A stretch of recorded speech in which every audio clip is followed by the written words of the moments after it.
What's up guys, Houndish here, and today we're jumping in with a guide for Festival of the Lost 2025. So the spooky event is back. It's made even spookier because the new game mode, Haunted Altars of Sorrow, does have a couple of soft locks, which are worth keeping in mind. Hopefully Bungie will have fixes for those soon. We'll touch on them. Otherwise, we'll talk about rewards for this event, which are fairly plentiful, to be fair. If you like the look of the festival weapons, we can earn them pretty easily and pretty frequently with boosted tiers. So we'll touch on that, the general what is going on for festival this year, as well as some additional drops like festival mementos, as well as the class items which we can focus for, exotic focusing, and a few other things. So if you guys enjoy the video, a rating below very much helps us out. But now let's get into it. First up, for the Haunted Altars of Sorrow, actually, in itself, it's a relatively fun game mode. You can see some of the gameplay of it in the background right here. Kind of a mixture of Altars of Sorrow and Onslaught, in that we can pick up and purchase various defenses and upgrade them by collecting candy inside of the mode. Generally, there's nothing massively complicated about this. We can also shoot hats from enemies, and if you pick those hats up, which you'll see actually drop on the ground. They're a bit buggy sometimes, surprise, surprise, but when you equip those hats, they actually give a damage boost, and you can equip numerous hats to get an even bigger damage boost. But there is a broken component to this particular activity in that it can actually experience a couple of different soft locks. So the first one is when you have to align the altars. Randomly, that can just not work correctly, and basically you end up failing the activity. And if you don't run into that one, there's another one where using an emote while the stunning emote modifier is on at the final boss can actually stop the boss from being able to remove his shield. So as it stands right now at the launch of Festival of the Lost, these are very frequent soft locks happening inside of this activity. You can sort of negate the one with the stunning emotes thing by actually removing that modifier in a non-match-made version of the activity. Otherwise though, as most players are going to be matchmaking into this, we are unfortunately going to have to wait for Bungie to give us further updates on it. I did venture into Red Rumble very briefly as well, the mode you can see right here. Basically, it's a Rumble mode, but there's a boss in there that you have to kill in the form of a headless one. Obviously, that causes a bit of distraction for players, and he seems to have a relatively large pool of health as well, but if you're into PvP, I'm sure there'll be a bit of fun to be had in Red Rumble. My only game of it I actually joined in progress and then proceeded to get deleted numerous times. Aside from all of the stuff with the softlocks in the activity, which I anticipate Bungie will hopefully have fixes for very, very soon, because I understand that is rather disappointing, in terms of actual loot drops, they are pretty good from these activities. So firstly, things like masks, we have to equip a mask, and we'll be guided through that process by the initiation quest for Festival of the Lost, and we can get tier 4 and tier 5 drops of masks, which obviously give us improved stats. On top of that, they have these costume mods, which allow us to actually equip a set bonus to the mask. Basically, that allows us to retain the set bonuses we have on our current build. I had kind of anticipated maybe we'll be able to do something extra with this because it says it reduces the requirements for the set bonus perks by 1. But as far as I understand it, it basically just means that by equipping the mask, you can still put one of your set mods on and retain your set bonuses. So that in itself is nice.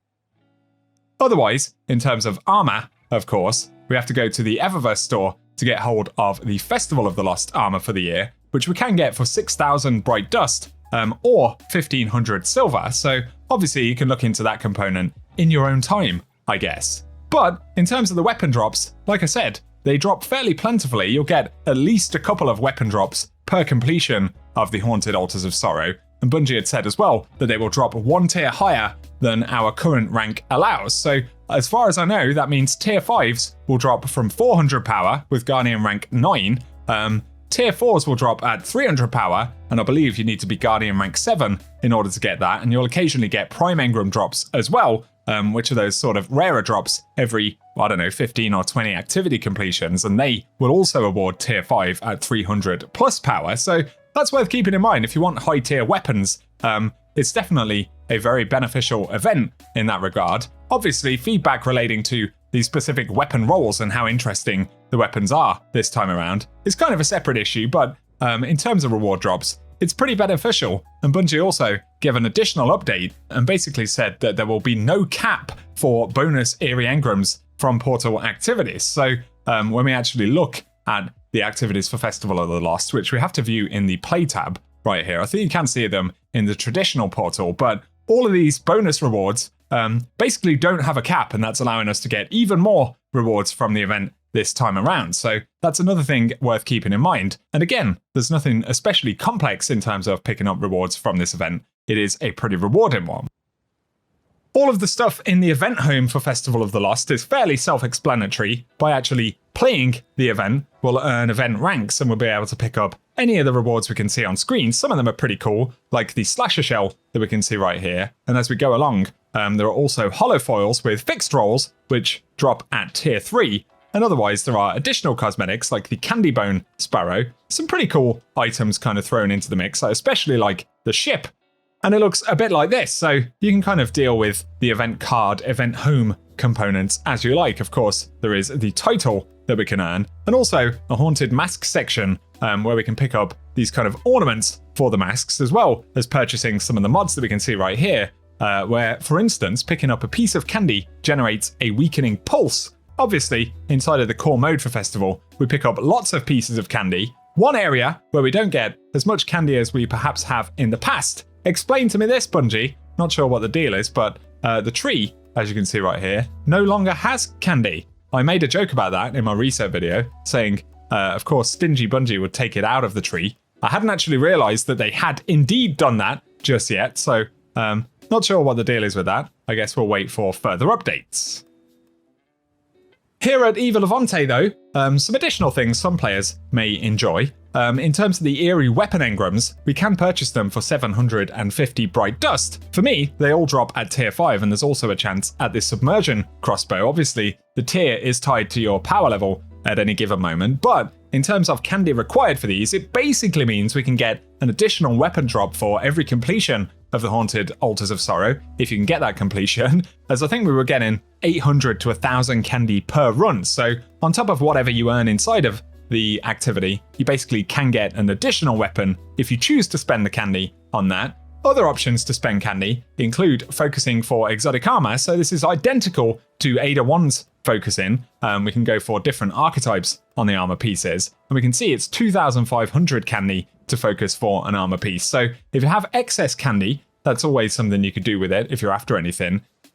The same applies to the exotic class items right here, which again we can purchase for 2,500 candy this time around. So if you need to farm for any rolls on these, it serves as a pretty good catch-up mechanic. There are some extra rewards that you can see on the bottom of the screen or the bottom of the menu right here. I've also heard that the Festival of the Lost memento can actually drop randomly from airy engrams, according to clanmates, so that's something to look out for. I've had folks ask me about Super Black, and for the moment, I haven't seen any traces of that shader dropping, so I'm going to assume it's not a thing, but correct me if I'm wrong and give me your experiences down below. Otherwise, guys, I think I've just about summed everything up for the moment. So slightly buggy mode. Otherwise, I actually thought it was pretty fun, to be fair. You know, nothing kind of groundbreaking or mind-blowing, but kind of fun mechanics. Funny enemies with hats on, allowing us to equip the hats. You even get hats on your defenses, the Onslaught-style defenses, like turrets and things. So kind of silly and daft. Arguably, outside of the softlocks, it may even technically be a better activity than Reclaim, which is kind of amusing in itself, but I feel like there'll be a lot of disappointment with the softlock component, so hopefully Bungie will give updates on that. If you want to see what a full run looks like, I'll run a little bit of gameplay of the final boss from Haunted Altars right here. Otherwise, there's not a lot more to talk about. You play the activity, you get plenty of the currency, that lets you buy more weapons. Outside of those more weapons, there are already quite a few weapons dropping from the activity itself, especially with the buff that Bungie outlined. So there we go. Let me know your experiences with Festival down in the comment section. If you found the quick video helpful, a rating very much helps me out on the channel. But otherwise, I hope you guys have an awesome day.